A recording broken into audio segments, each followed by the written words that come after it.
Let's head back to the voicemail of Truth and Reason. Hey, Dave, this is Bob in Chillicothe. I got a question. Drew Petzing, who's the offensive coordinator now out to Arizona, is running Stefanski's offense because he worked with Stefanski for years and is very successful out there. It's just not like a head coach to give up on something he knows it works, which tells me that he was forced to change this thing around on the offense for Watson, and it's a disaster. Do you think there's any way possible we get back to the Stefanski offense? Yeah, it's boring, but it works. Thanks. Love the show. Go Browns. Woof, woof. As always, appreciate all the voicemails. Let's welcome in Jake Burns from BrownsFilmBreakdown.com. Jake, I don't know if Kevin Stefanski was forced to. I think they went all in on Watson, so you were trying to maximize Watson. But I would agree, it hasn't worked, and I would certainly expect elements, assuming Kevin Stefanski is the head coach next year, and I think that will happen, I would expect them to go back to that style of offense.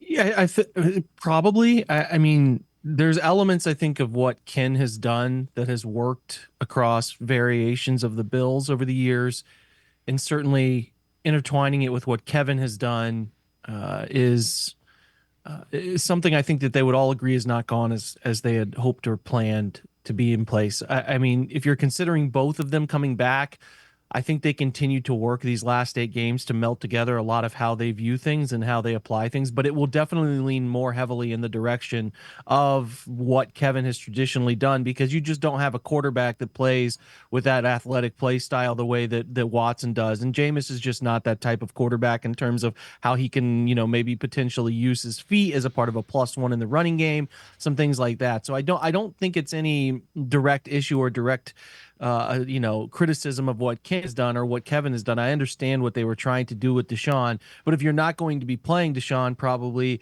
as we sit here, I really have a hard time envisioning that coming to fruition again. Then it will look like Kevin's more traditional West Coast with play action staples that we've grown accustomed to outside of what they tried to do a little bit more of this year with Watson. Yeah, and when I talk to coaches and former coaches and bring up that subject, the answer is you know what you know, so what do you mean by that?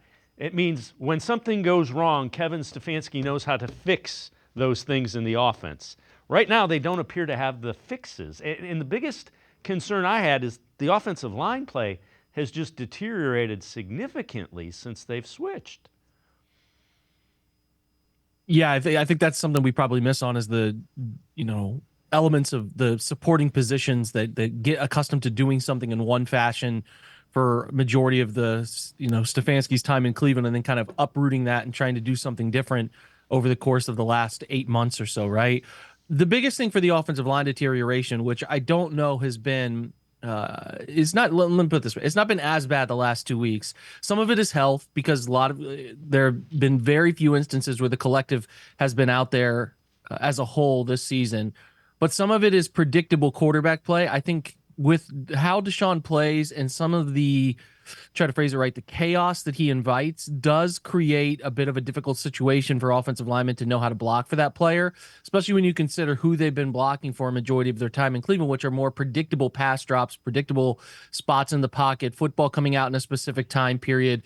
So when you go from that, you kind of uproot that to a different style of quarterback play, it can lead to some, issues, right? The issues have been too heavy. I think they haven't played well collectively enough across the board, but the volume of the issues is where I think quarterback style has been something that they have failed to adjust to. And now, does that get better with more reps together? Sure. But as we know now, over 3 years with Deshaun Watson, whether it's suspension or serious injury in 2 straight seasons, they're not getting that time together. So you do lose that ability to have rapport in a way that is built through volume of snaps and experience together, which is another complete and utter hindrance that probably isn't talked about enough, is that, training camp and those issues that you have during the season are rooted from guys not being able to participate in important parts of the lead up process, which we saw a lot of that, right? The offensive tackles running around in the preseason, and certainly in training camp, those reps weren't had together. And now, as you see, Watson is out another 9-10 months, that comes with an Achilles injury, and he's a different quarterback coming out of that, the same way he's a different quarterback coming out of the shoulder.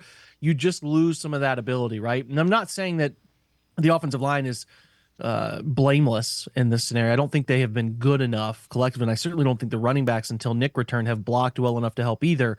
But I am interested to see if the trend of better performing offensive line continues into the second half of the season. When again, that pocket style of quarterback who prefers to get rid of the football and of usually a pretty rigid amount of time, it gives them a better ability to predict his landing spot in the pocket and then a better ability to just sync up how they're blocking, what they're doing around him, if that makes sense.